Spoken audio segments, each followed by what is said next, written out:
Hello friends, welcome to NGO advisory services.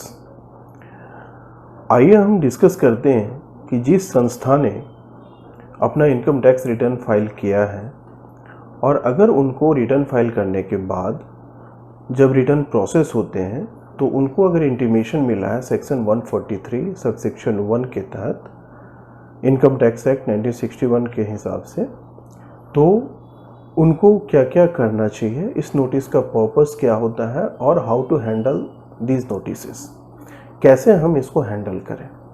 सबसे पहले हम समझते हैं कि नोटिस जो भी एनजीओ रिटर्न फाइल करते हैं, रिटर्न प्रोसेस होते हैं, तो सेक्शन 143 सब सेक्शन 1 के तहत इंटीमेशन किन किन परिस्थितियों में इशू होता है। पहली परिस्थिति तो ऐसा है कि जो हमने रिटर्न डेटा फाइल किया है वो एज इट इज़ है और उसमें कहीं भी डिफरेंस नहीं है, उस केस में हमें कुछ करने की ज़रूरत नहीं पड़ती है। दूसरा है कि अगर हमने ज़्यादा टैक्स पे कर दिया है, रिफंडेबल है, तो उसमें भी आपको कुछ करने की आवश्यकता नहीं है। तीसरा है कि हमने कम अमाउंट पे किया और वहाँ पर पेएबल आ रहा है, तो यहाँ पर देखने ये परिस्थिति भी होगी, इसके अंदर भी आपको इंटीमेशन इस सेक्शन के अंदर इशू होते हैं। तो हम इसको हैंडल कैसे करें। सबसे पहले जब भी नोटिस इस तरह के इशू होते हैं, आप घबराएं नहीं, कूल रहें।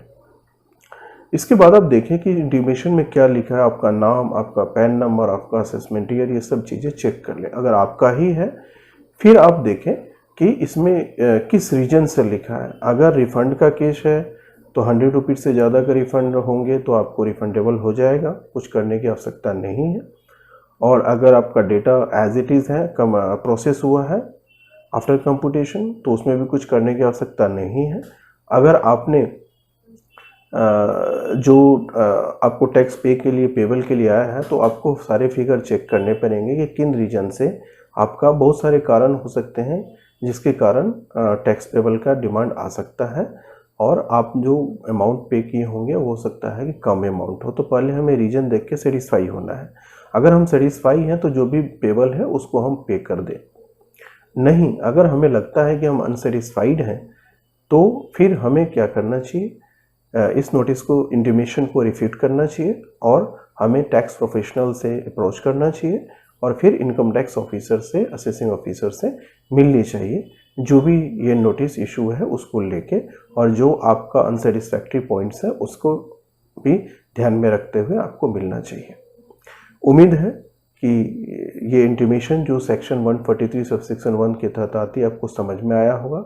अगर आपको कुछ भी क्वेरी है, आप जानना चाह रहे हैं, तो आप हमें नीचे लिखे हुए नंबर पे संपर्क कर सकते हैं, कॉल कर सकते हैं। और अगर आपने मेरा चैनल सब्सक्राइब नहीं किया है तो आप मेरा चैनल सब्सक्राइब कर दीजिए और बेल आइकन को प्रेस कर दीजिए, ताकि जो भी लेटेस्ट वीडियो हम अपलोड करेंगे वो सारी जानकारी, नोटिफिकेशन आपको मिलेगा और आपको सारी जानकारी मिलते रहेगा। Thank you for watching this.